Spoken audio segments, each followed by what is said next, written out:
Before we jump into today's episode, I want to tell you about something new and something cool that we just made for you. I wrote it myself. Now, here's my assumption. If you are listening to this podcast, it probably means that you want to build long-term wealth with a rental real estate portfolio, and you would probably like to do it with some creative financing.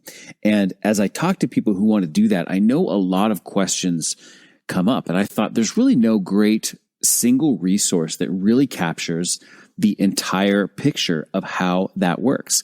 But I have solved that problem because I have written a new PDF that is just for you, and it's called the Step-by-Step Guide to Buying Your First or Next Rental Property Without Relying on a Lender to Approve You for a Loan. Like I said, I wrote this thing myself, and if I do say so myself, it's pretty thorough. And in this, you're going to learn a few things. I'm going to teach you about the 3 key strategies to find and negotiate quality off-market real estate deals that nobody else even knows are for sale. I'm going to teach you about what I call the yeses framework for getting off-market sellers to accept your offers. And then I'm also going to teach you the 11 simple steps that you need to take to get your first or your next deal accepted without needing to go to a bank and apply for a loan and just hope that they give it to you. So if you would like to get this free downloadable PDF, just go to rentalwealthguide.com and you can download it right now. rentalwealthguide.com and get your download of the step-by-step guide to buying your first or next rental property without relying on a lender to approve you for a loan. Now, on with the show. Successful real estate investing isn't all about we buy houses and motivated sellers. That's the lowbrow approach, and it gives real estate investing a slimy reputation. Gross. There is a better way, a more genuine, human approach. We are thoughtful real estate entrepreneurs, and this is sleaze-free real estate investing. This is Jeff from the Thoughtful Real Estate Entrepreneur. Welcome to episode number 11 of Sleaze-Free Real Estate Investing.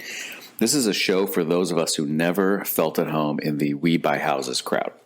In this show, we take a stand against what we call the lowbrow approach, the mainstream guru seminar, distressed seller approach that ends up giving real estate investors a slimy reputation.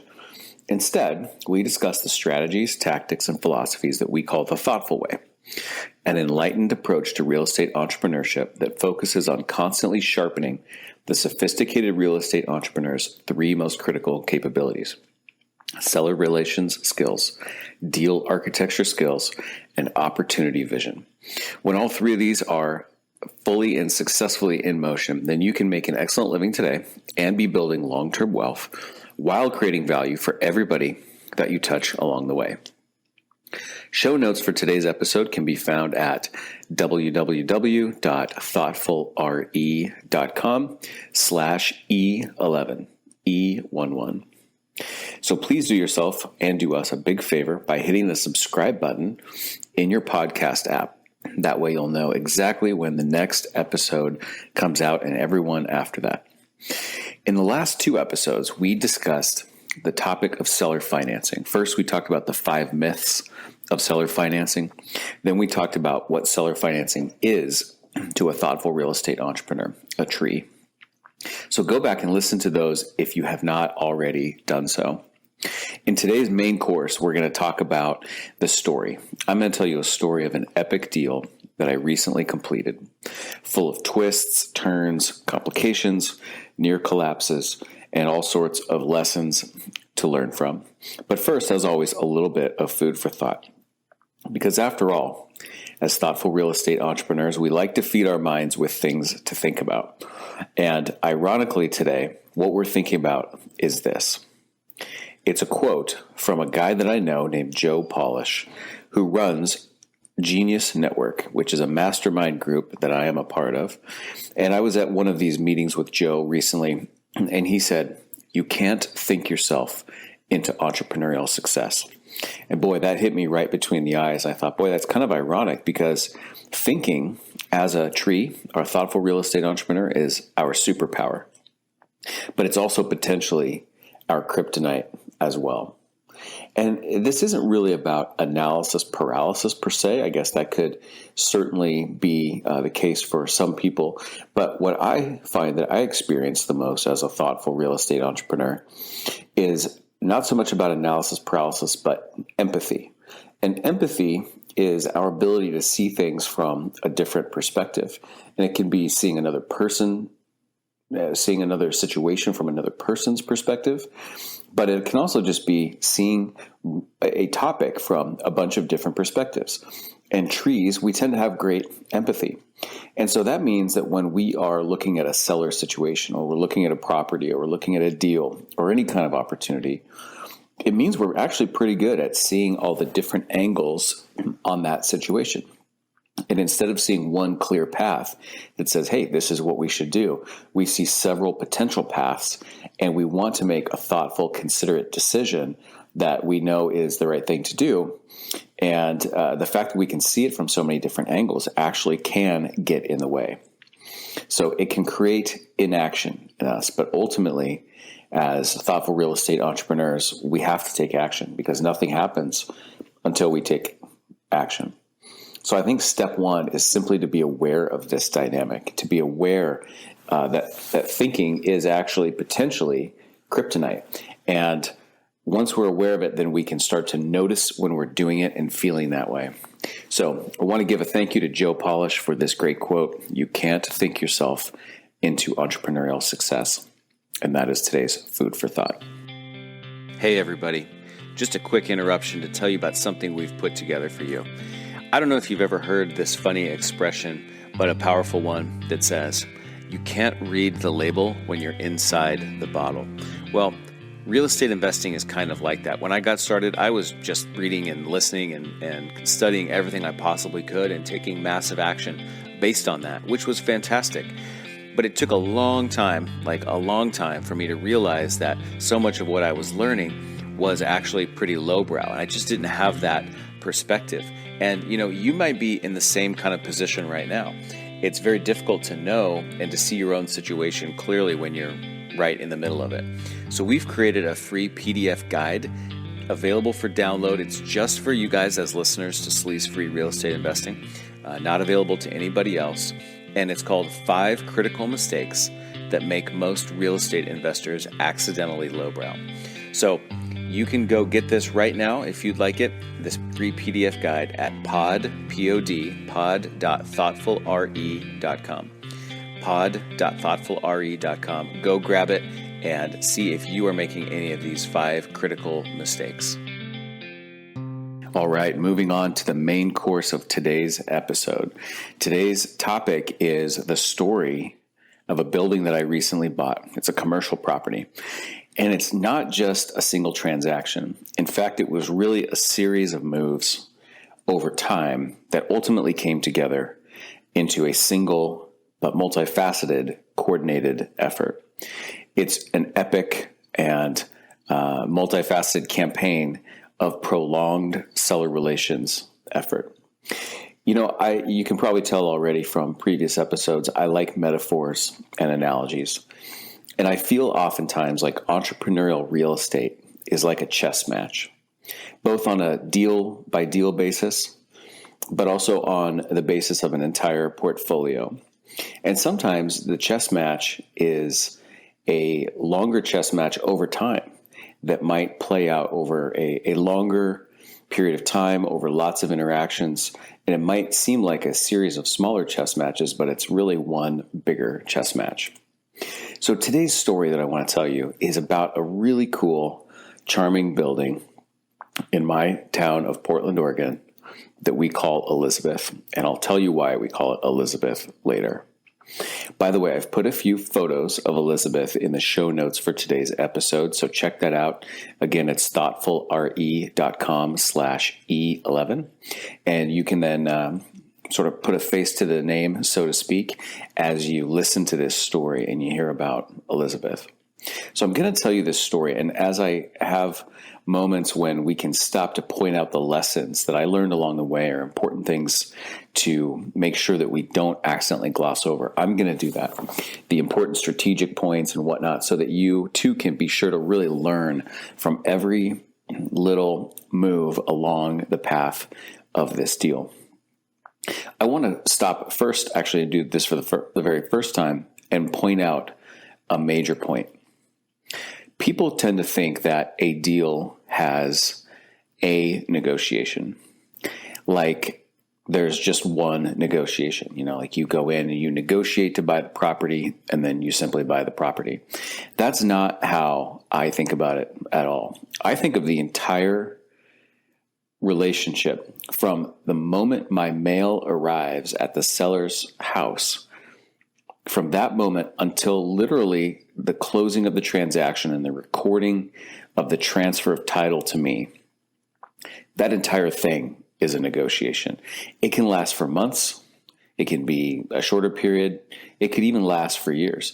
But even when it seems like it's over, it is not over until the recording is complete. And we're talking right up to the last second. So you're not really trying to get one yes. It's not a negotiation that you're trying to get a yes to. You're trying to get a series of yeses, a sequence of smaller yeses over the course of the transaction.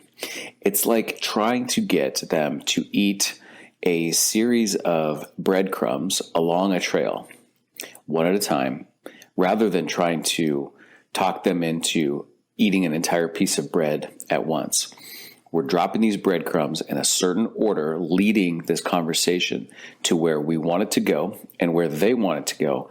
And we're working with them to get them to eat those breadcrumbs in that order and keep progressing the conversation forward. And that is really negotiation.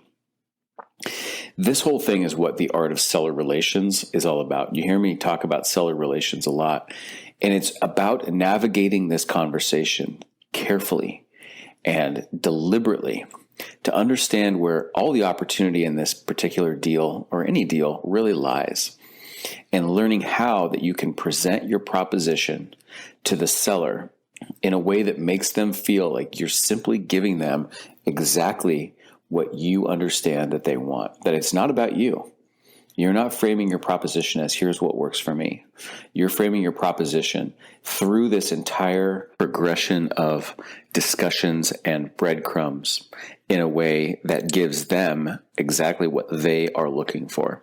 And if you've done this right, they won't even really know what it was that you wanted in the first place, because you've done such a good job of framing your proposal in a way that is going to work perfectly in alignment with what they have told you they want to accomplish.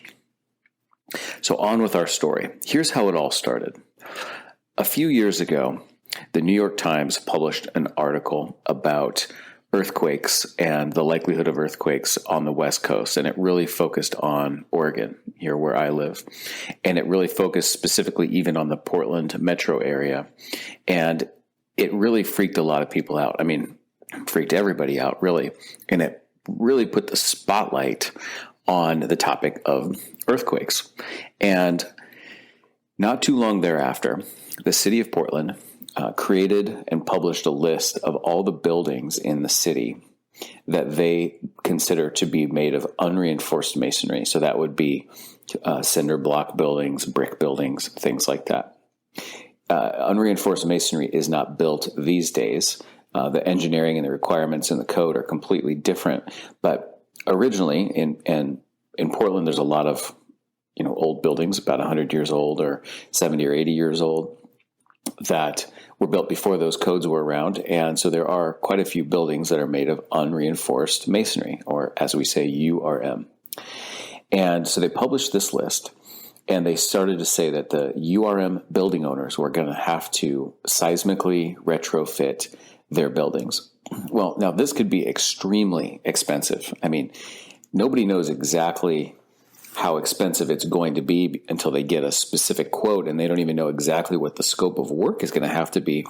But if you've got a commercial building made entirely of brick, it's not going to be a cheap and easy fix. It could be hundreds of thousands of dollars, and it raises lots and lots of questions about how can they expect you to just come up with several $100,000 to retrofit this building. And where's the financing package going to come from? And if the city or the state or somebody offers financing, how is the financing going to be secured? Is it going to be secured with deeds of trust? Well, what if you already have debt on the property? What position would the deed of trust be? And it just raises a million questions.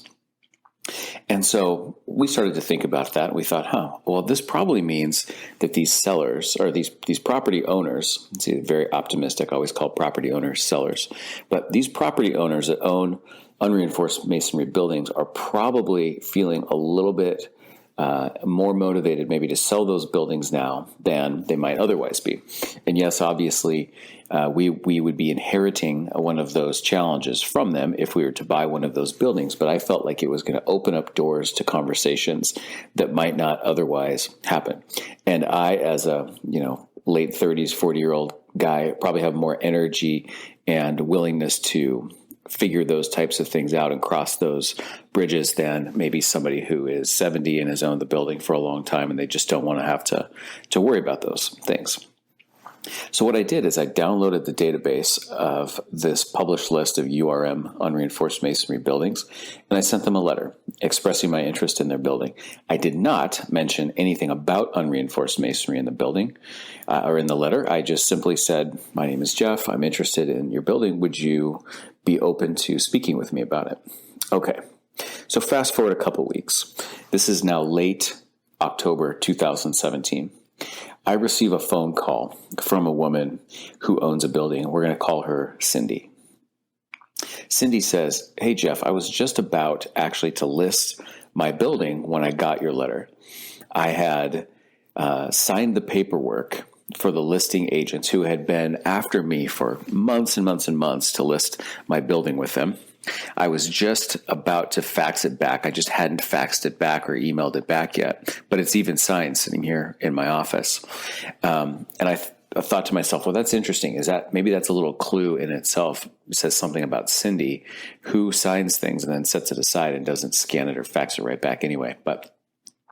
So I look up this building, right? She gives me the address, and I have to look it up just to make sure I remember, because I had sent the letter to probably 2,000 property owners. And I look it up, and I'm just wowed by it. It's a beautiful historic building built in 1907. It's 2 stories. It's made of brick. It's got retail on the main street level, and it's got offices above. Or in this particular case, part of what was upstairs of Cindy's building was actually an apartment, a residence. But it was empty. It was needing renovation, she told me. And I could see that this was originally the building of the Bank of Sellwood. Sellwood is the neighborhood that that the building is in. And it was originally built as the Bank of Sellwood. Beautiful brick building, very, very charming, very vintage, and I'd say overall pretty well preserved. It sort of had that really lovely patina of age that is just really beautiful, and it's hard to replicate. And I also saw here quickly that it had a very interesting physical setup. This whole building was just one building, but at some point, someone had drawn a lot line right down the middle of the building and split it into 2 parts, one of which was about 60% of the full square footage and one was about 40% of the square footage. And so the 2 ends of this building, even though it was one building, had 2 separate owners. It was almost a little bit like a condominium type setup, but it was set up so long ago, before really condominium law was around, that it just ended up being one building with a lot line drawn along one wall and 2 different owners. So Cindy is the owner, along with her husband and her brother, the co-owners, of the 40% side of the building. So the smaller of the 2 sides. And Cindy and I agreed to meet up. And I thought to myself, I'm going to take my wife with me to this meeting, because this is a really cool building. It has this residence above. Maybe this is something we'd even want to live in ourselves, and we're going to meet on a Sunday. And so I just grabbed my wife, and what's funny is she didn't know exactly where we were going or what type of building we were going to look at. I just didn't give her all that information. As we were driving down the street, as soon as she saw this building, not knowing what we were going to see, she goes, "Ooh, we should buy that one." And I looked over and I said, "Holy cow, that's the one we're going to see." She's like, "Oh my gosh, are you kidding? It's gorgeous." So why did I take my wife? Well, I wanted her to see the building and wonder if it might work for us, actually, for our own personal use. But I also love having my wife along with me in these types of situations. I actually mention my wife in my letters a lot of times, and it's about she's helpful in building rapport.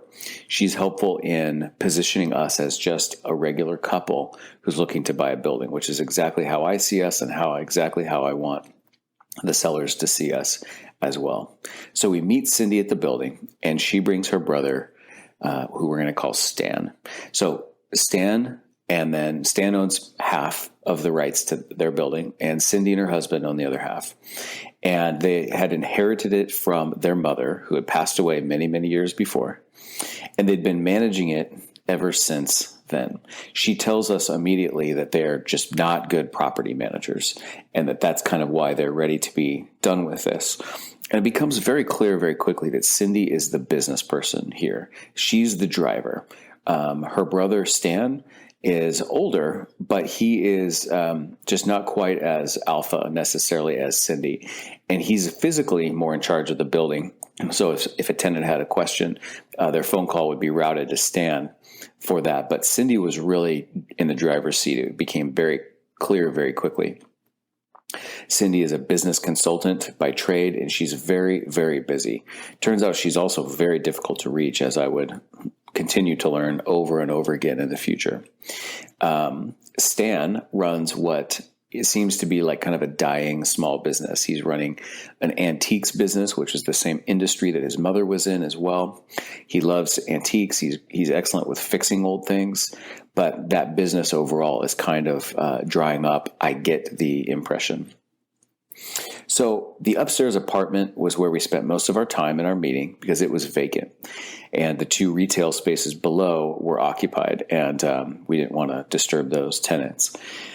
This upstairs apartment had been vacant for about a year, and they just had not wanted to do the renovation. Even though they kind of course, said, well, we could just go ahead and clean this thing up and re-rent it, we just really don't want to. And every time somebody says that, they're trying to position themselves as having a lot of options and, make me feel like they don't need me to buy their building. But I was clearly getting the impression that they didn't have what it took to get the renovation done, probably just in terms of time and organization wise, and maybe even the cash to get it done too. The two retail tenants below were good and they were stable, but they were under market with their rents. So Cindy tells me that they're asking $900,000 for this building, which seems to me like not unreasonable if it was fully functioning well and fully occupied and at market rents. But it feels steep to me given the fact that the income and the NOI, the net operating income, is kind of low because a third of the income is not non-existent because the apartment is vacant, and the other two units are below market in their rents. So one thing I'm listening for in this conversation is Cindy or Stan to mention unreinforced masonry. I'm wondering if they know that the building is on this URM list. And I intentionally did not mention this in my letter.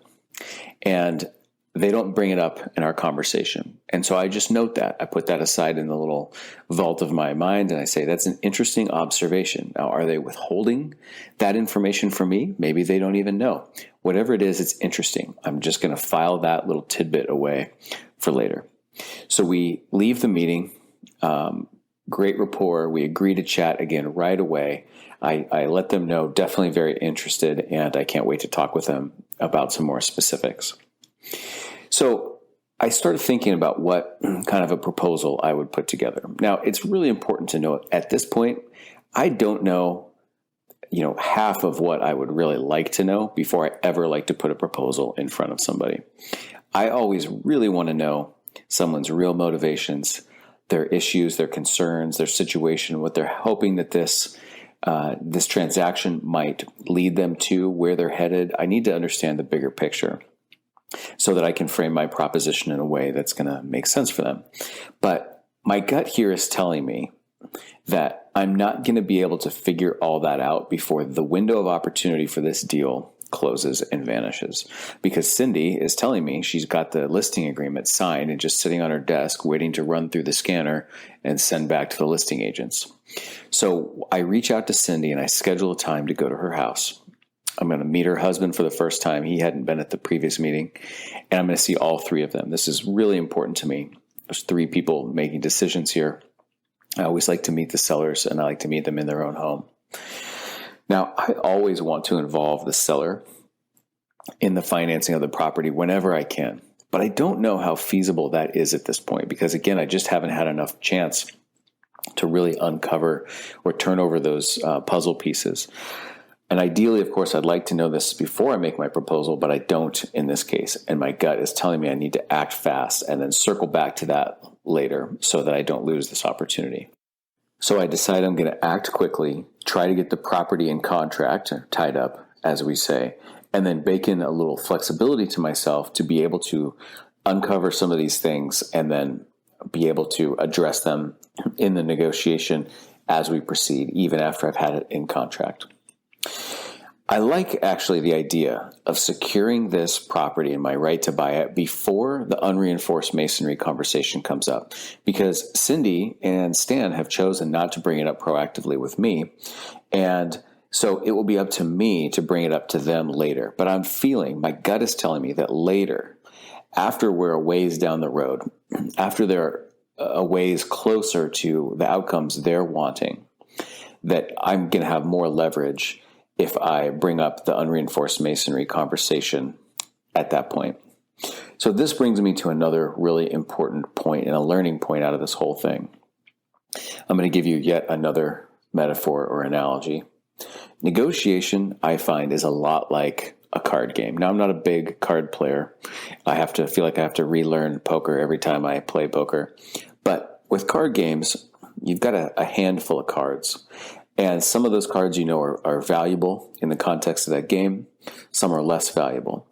And there are times when you want to just immediately lay down your cards and, bring out the big guns, so to speak, and use all the leverage you have right away. But there are other times when it's very important, the order in which you play those cards, the sequence, the timing of those cards, because sometimes a card will give you more leverage if held on to later. And in this case, I felt like playing the URM card, the unreinforced masonry card, later was going to be a more powerful card than if I had just laid it on the table up front, especially before we even put the property in contract. And plus, it gives me, if I hold on to this URM card, it gives me more time in the relationship with them to gauge what they know, what they don't know, and what they perceive and their opinions are about unreinforced masonry. So the lesson here is take a stock of the cards that you have that you can play, but don't go and just drop them all on the table right away. Be very thoughtful and strategic about when playing each card is going to get you the most leverage. So Cindy had told me that they want $900,000, and I go ahead, and even though I don't feel like I have enough information to make my proposal, I want to take action quickly. So I offer her and Stan and her husband the $900,000 that they want, with what I felt like were very reasonable contingencies that they would not object to whatsoever. Because after all, if they end up listing this property with a broker, chances are they're going to find a pretty traditional buyer, and that pretty traditional buyer is going to be asking for pretty traditional contingencies. So I felt like it was safe to go ahead and do this. So I wrote my offer for $900,000 with two contingencies. One, a contingency for financing, which was very standard, and I actually went so far as to make it very specific and say that it has to qualify for a commercial real estate loan of 75% loan to value or higher. And secondly, for an inspection due diligence contingency of 25 business days. To them, this $900,000 is what they were planning to list the property for. And if they sold it to me, now obviously they don't have to pay a sales commission. So that's a win for them. And I knew that that would be a no-brainer. And that if I could get them focused on the $900,000, putting in those other contingencies would not be a problem at all because they'd be so focused on the price. I offered them a couple $1,000s of earnest money. They came back and said, we're going to need more than that. And they demanded $10,000 of earnest money. Definitely more than I typically put down, but I agreed, and I gave them. I gave the escrow company, the title company, the $10,000 of earnest money per their request. In our time together at their house, at the same time I am talking about my proposal with them, I'm very focused on building rapport and learning as much about them as I possibly can. There's still major questions I have at this point. What do they still owe on the property, if anything? Because that's going to help me understand maybe what some of the seller financing options are. What exactly is it that Cindy and her husband are going to do after the sale? What are they going to do with their proceeds? Is this part of a plan to get them into another property, or are they just trying to get out of this property? What is Stan going to do with his part of the proceeds? And it turns out through this conversation, I learned that they owe about $300,000 on the property with a traditional commercial real estate loan from a big national bank. Cindy and her husband want a 1031 exchange into what seems like a very specific piece of property, which I infer is on the beach, about an hour to an hour and a half away from Portland, that they have found. And they want a 1031 exchange into this property and sort of technically make it an investment property, but I'm getting the impression that ultimately they want this to be a personal use property down the road. So they're motivated to create, to convert their inheritance from their mother into a beach property that they're going to use themselves. That's a strong motivator for them. Stan, I'm getting the impression, just wants his money. I'm really getting the sense that his business is not doing well, it's drying up, and that he wants his inheritance to kind of shore up his own financial situation. Sitting there in their living room, Cindy also brings up, for the first time, the physical setup of the building. And she mentions the people who own the other side of the building. And she says, you should talk to Larry and Mona. They own the other side of the building. They might be willing to sell too, but they are tough people. Trust me, very hard to deal with. And again, I just kind of filed that away and I thought, that's interesting. What I'm doing here is I'm collecting their opinions. That's what we do as thoughtful real estate entrepreneurs using our seller relation skills is we are listening. We are listening hard, and we are taking note of people's opinions about certain topics. And we're not responding to those necessarily, but we're just taking note of them because they tell us a lot about our seller. And she thinks that Larry and Mona are tough people to work with. Okay, duly noted, filed away. So our deal involves my ability to conduct due diligence and a feasibility, basically, of the building. So we're going to do physical inspections, which we do. I begin exploring the financing options for the building, of course. I am reviewing the leases for the 2 retail units that Cindy has, that she shares with me. I start getting bids from my contractors on things like renovating the unit, the apartment unit that's vacant, for addressing some of the things that come up in the physical inspection, and getting all my ducks in a row so that ultimately when I go back to the seller and share my findings from my due diligence, I can let them know what some of the impacts of those findings might be, and they can be quantifiable and objective in black and white. At the same time, another big part of what I'm doing is I am now boning up quickly and aggressively on the whole conversation with the city about what they are proposing to require for unreinforced masonry buildings. What are they going to make you do? What's the time horizon for making you do that? How is it going to be financed? What's it going to cost? What exactly is the scope of work? But it's difficult because the city doesn't know for sure what is going to be required. They just know that they're saying this is going to happen. But as you might expect, the city council is having a lot of lengthy discussions about this. The community, especially the building owners themselves, are pushing back pretty hard. Their implementation timeline for even deciding what they're going to require is well past my escrow period to buy this property.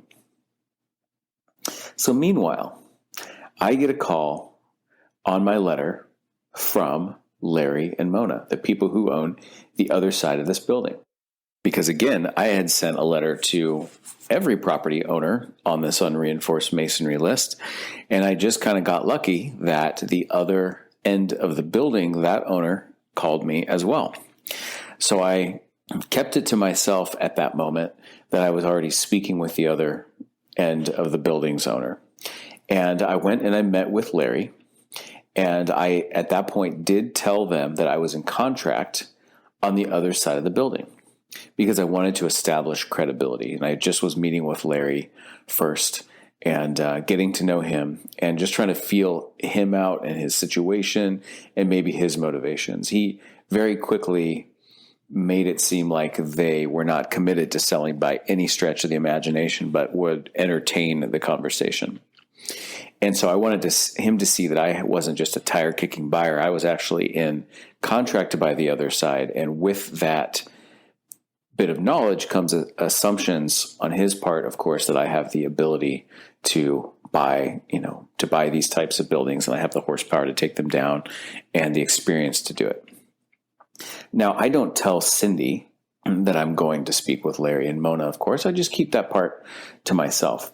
So I express my interest sincerely to Larry and Mona. I get Larry to allow me to come to his house and meet his wife, Mona, and to discuss the deal with them. They live in a beautiful house up in the hills. And Mona, I find, is nice, but she's a pretty hard-nosed business person. Larry is more the physical maintenance guy. And Mona, though, is the finance person, and she's really kind of driving the decisions around the sale of the building and what the terms of that and the price and everything will look like. Mona does a lending of her own, and she and Larry are about 70 years old or so, and they're very well off. It's a beautiful house up in the hills that I'm visiting them at. They've built quite a real estate empire. They do private lending, and they're really very well established. They've owned this building for about 40 years. And what I learned is that they don't really like Cindy and Stan and the people on the other end of the building. I catch them making a couple offhanded remarks about them and implying that they have not done a very good job maintaining the physical condition of their side of the building and that they have not been easy to work with. Because as you can imagine, when two parties own one building, there are things that probably require some collaboration and some communication. And it sounds like the relationship between the two owners of the two ends of the building has not been very good. So Mona, I find to be overall kind of cold and businessy, but Larry and I, we've got great rapport. And I'm thinking, I really like Larry. I want to be like Larry when I'm his age and at his point. And at one point, Larry actually says to me, I think it would be great if you were the next person to own this building. He tells me he'd feel really good about that. And he tells me, incidentally, that if I did buy his end of the building too, I would be the first person to own the whole building in who knows how long. He didn't know how long, but he knew it was a long, long time. So I try really leveraging the credibility that I'm buying the other side of the building because, of course, that means that I've got what it takes to do these deals, but Mona is not really taking the bait. And so she tells me that if they were to sell, and this is a big if, she is going out of her way to make sure she knows that I know that they're not really particularly motivated to sell. She says they've got lots of other suitors. They don't need to sell it at all. And if they were, though, they would demand $1.3 million for their side of the building. But she's very indifferent in the way she's playing the communication with me. Plus, she said they're in the process of selling so much other stuff that they own, many other properties, that they're feeling kind of overwhelmed. and they don't really have the time now to go and find a replacement property. And I'm listening to all these clues thinking, wow, these people are perfect candidates for seller financing. And I know they own it free and clear because they've told me that now. And I test out a few different inquiries about seller financing, and they're clearly not interested in doing that. I'm also simultaneously, just like I was doing with Cindy and Stan, I'm listening for them to mention unreinforced masonry, because I have to assume that they've been receiving letters from the city saying your building is on this list and we're going to be making you do something about that in the near future. They don't mention anything. So again, I just file that little tidbit away, and I think, that's interesting. Either they don't know, they're withholding it from me, or something, but it's an interesting observation that I just hold on to for now.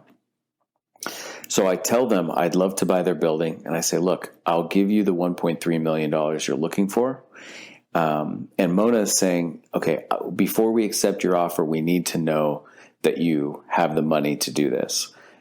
And I was hoping that by letting her know I was already buying the other side, that she would just assume that I did have that capability. But no, she was looking for verification.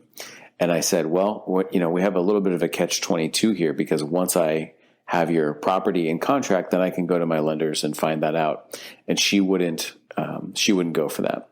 So I offered to buy their building, but they politely declined. They say it's just not the right time for them, and they're not 100% sure that I can get it done anyway. So again, I never mentioned to Cindy and Stan that I talked to Larry and Mona, but I did. And I felt like this was probably a dead end with Larry and Mona at this point. So back to Cindy and Stan. I conclude my due diligence, and I find that basically the building it's only okay. It's not great. There's a lot of stuff that could be a lot better. There's some electrical panels. There's some that need to be replaced. There's a bunch of plumbing that's very old. The sewer line is in kind of rough shape and needs to be redone.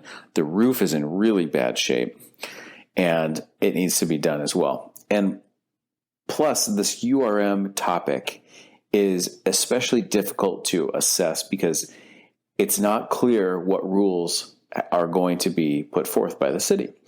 And we probably won't know for a little while. So it's really impossible to determine a scope of work, and I'm just doing my best here to make an educated estimate of what that might entail. So I go back to Cindy and I ask for a meeting to share my due diligence findings. And I start having difficulty reaching her. And I'm trying to call Stan, and Stan just, all he can really say is, you got to talk to Cindy. But I can't really reach Cindy, and it's getting more difficult. Pretty soon the holidays are coming up. Then I find out that they're sick. Then they've got a loss in their family, and they're out of town. So over the course of this, I am able to reach them, and we extend the due diligence period 3 times. Now all the way into early February of 2018, before we can really sit back down and discuss the due diligence findings and figure out if we can find a way to move forward and make this work. So we finally sit down in the early part of February 2018, now a good 4 months or 5 months after we originally met. I go back and I present my findings to them, and I tell them that I think it's going to need close to $150,000 of work to make it really worth the $900,000 that we had agreed to. Now, in a lot of ways, this is mostly just a test to see how they react to the whole situation and to uncover what they know or don't know about the URM, because it still hasn't really even come up. And I'm testing to see how they react to these things. We get together, I share these findings, and I learned that, yes, they do know about the unreinforced masonry discussion that's coming up. But most importantly, I collect an important insight on their attitude about it. Their attitude, as expressed by Cindy, is it's not a big deal. It's not even likely to come to fruition. Cindy says, I know people in local government, they're my clients, and they say it won't happen. One of our tenants at the building, her husband is a contractor, and he says it's not likely to happen. So Cindy is very dismissive of unreinforced masonry, and in my opinion is acting very, very unrealistic about this particular situation. But again, interesting observation. File the observation away in the file of insights about the seller. So based on my due diligence findings, I propose a $750,000 purchase price, revised purchase price with the same deal structure. Or I say, I'd love to be able to pay you more if you can help me with the financing itself. I said, so I could pay you $825,000. So again, we're only reducing the price by half as much as I originally proposed. I could pay you $825,000 if you will let me go out and get a new first position loan of $350,000. This will pay off your existing debt. And then you carry the balance of what I owe you on a promissory note for the next 5 years. Because if you do that, you will make it much easier for me to get financing, and I can afford to pay $825,000, which I think is overpaying for the property, but I love the property, and I'd be happy to overpay for it if you help me facilitate actually doing that from the financing perspective. So in doing this, what I'm really doing is I'm testing how badly they want what they want. I'm testing how badly she wants to 1031 exchange into this property. And I'm testing how badly Stan wants his cash for whatever he's going to do with his part of the inheritance. And they immediately decline the promissory note proposal. They have no interest in that at all, even though it means they could sell the property still for $825,000. This is a valuable insight. It tells me a lot about the strength of their desire for what they want. And it seems very strong desire that Stan wants his money and probably needs his money, and that Cindy and her husband really want to buy this 1031 exchange property. So again, valuable insights, very powerful for the negotiation. I file it away in the back of my mind with all the other insights about them. They later call me back and they agree that if I would be willing to pay $810,000 for the property using the same structure originally proposed, in which I would go get all new financing, then they would agree to that price. So this is a 10% discount, which is a significant amount, $90,000. And I would then have to waive my due diligence contingency, with my financing contingency being the only thing remaining. So I agree to their counter, and we write up an addendum for me to be paying now $810,000, no longer a due diligence contingency, but our financing contingency remaining, requiring a 75% loan-to-value commercial loan approval. So I'm still very safe in the sense that my earnest money is not at risk, because I still have a totally acceptable contingency, which is I have to be able to get the right loan. We now adjust the closing timeline to be for April. And I've got, at the same time, awkwardly, a very big trip coming up, a long time pre-planned trip that I was going to be gone for nearly a month, that now, with all of the renegotiation and the extensions, has resulted in a very inconveniently timed trip in the middle of this deal. So we had to work around that, and we pushed the closing timeline into April. And this brings us to another important point. Now, you might have assumed up to this point, that I have my own financing lined up for my down payment, whatever my down payment might be. 25% seems like might be making sense. Consider I've been asking for a 75% loan-to-value loan.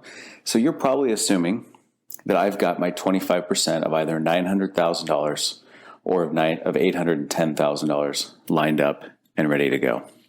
And if you made that assumption, you would be wrong. Now, I did have some funds available for a project like this, but it's very important to note that as a real estate entrepreneur, you can't wait until you have everything all perfectly lined up before you begin to take action. It's not as if I had saved up a bunch of money and I said, I want to buy a property now. Now I will do marketing. Instead, I am constantly doing my marketing. And once I get a deal put together and I renegotiate it as needed, and I'm confident that it's a deal worth doing, then I go about putting all the resources together to get the deal done. So at this point, I really don't know necessarily where the down payment's going to come from, but I know the deal is now in the strike zone of being a deal worth doing at the $810,000 price point.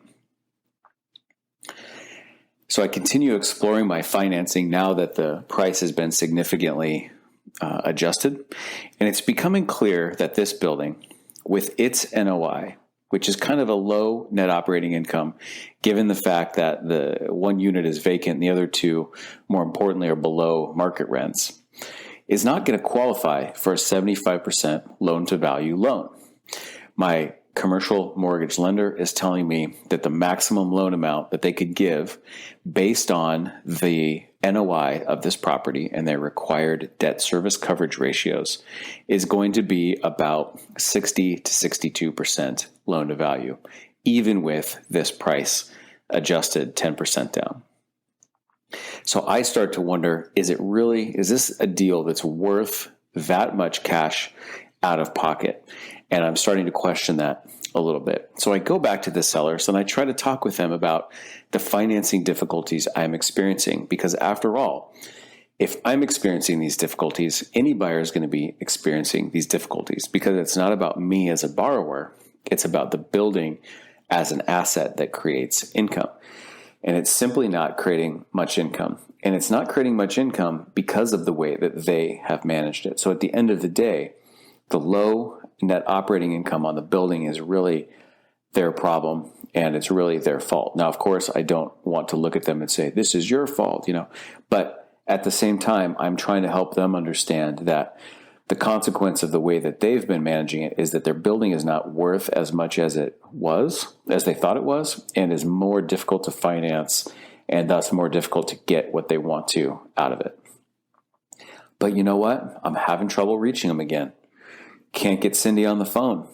Call Stan. He says, you're going to have to talk to Cindy. Cannot get Cindy on the phone. I'm sending Cindy emails. I'm sending Cindy text messages. I'm calling her on multiple phone lines. I'm simply now, if I can't get her on the line, I'm trying to just express some of the basics of my message to her in voicemails and emails, explaining the financing difficulties, trying to get them to reconsider being involved in the financing, and I'm hearing nothing at all but crickets, and it's not looking good. I decide to write up a 2-page overview of this deal and send it out to a few of my colleagues, because I'm starting to think there's no way I'm going to get this deal done. I can't even reach Cindy to adjust our conversation or our negotiation at all. But I hate to see this deal that I think I've done a pretty good job negotiating up to this point for a very cool, rare building. I hate to see this go to waste. And I'm starting to wonder, is there anybody else in my world who might be able to get this thing closed? Even if I made, $5,000 for referring it to them, at least this great deal would not go to waste. This great property, this great opportunity. And I sent it out to a handful of people and a small network of people I trusted. And I got a lot of great feedback. A lot of people wrote back to me and said, my goodness, this building is beautiful. But I also heard a lot of feedback that said, it's a little awkward to buy half the building. If I could buy the whole building, I'd probably be more interested. So if you can get the other part tied up too, let me know, and then we can talk. But I couldn't get the other side tied up because Larry and Mona, they weren't having it at that point. I was running out of time. And I'm also now at this point wanting to make sure that my $10,000 of earnest money is not going to go to waste and be forfeited either. I cannot get a hold of Cindy and her family for the life of me. So unfortunately, I decide that I have to submit a termination in April. 6 months of being in escrow. Because the closing date is now looming, I cannot even reach them to have any conversation whatsoever. And I'm not going to be able to close it by the closing date. But I have my financing contingency to work with, and I terminate under my financing contingency. I send it to Cindy. I send it to my escrow officer, and it takes a couple weeks before my escrow officer is even able to reach Cindy and get her to acknowledge the termination and release my earnest money. And eventually, I did get my earnest money back. But I was frustrated. It was such a beautiful building. This was months of being in escrow, dozens of hours of effort, probably at least $1,000 worth of actual hard due diligence costs spent on inspectors.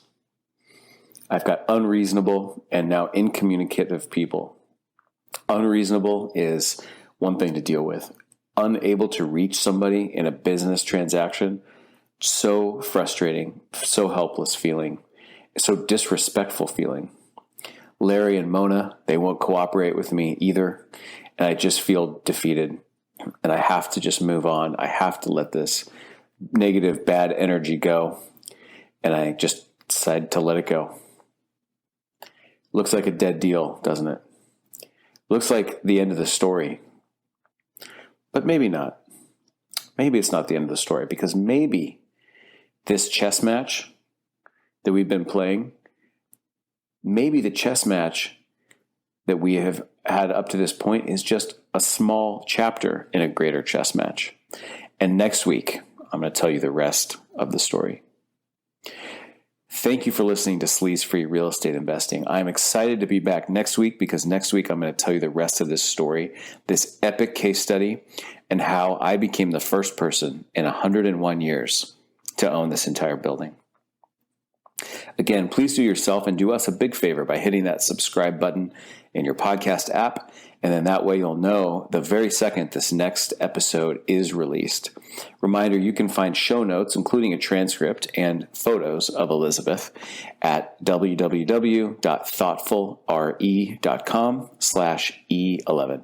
Until next time, this is Jeff from the Thoughtful Real Estate Entrepreneur signing off. Thanks for listening to Sleaze Free Real Estate Investing. Remember, solve the person to unlock the deal, and solve the financing to unlock the profits.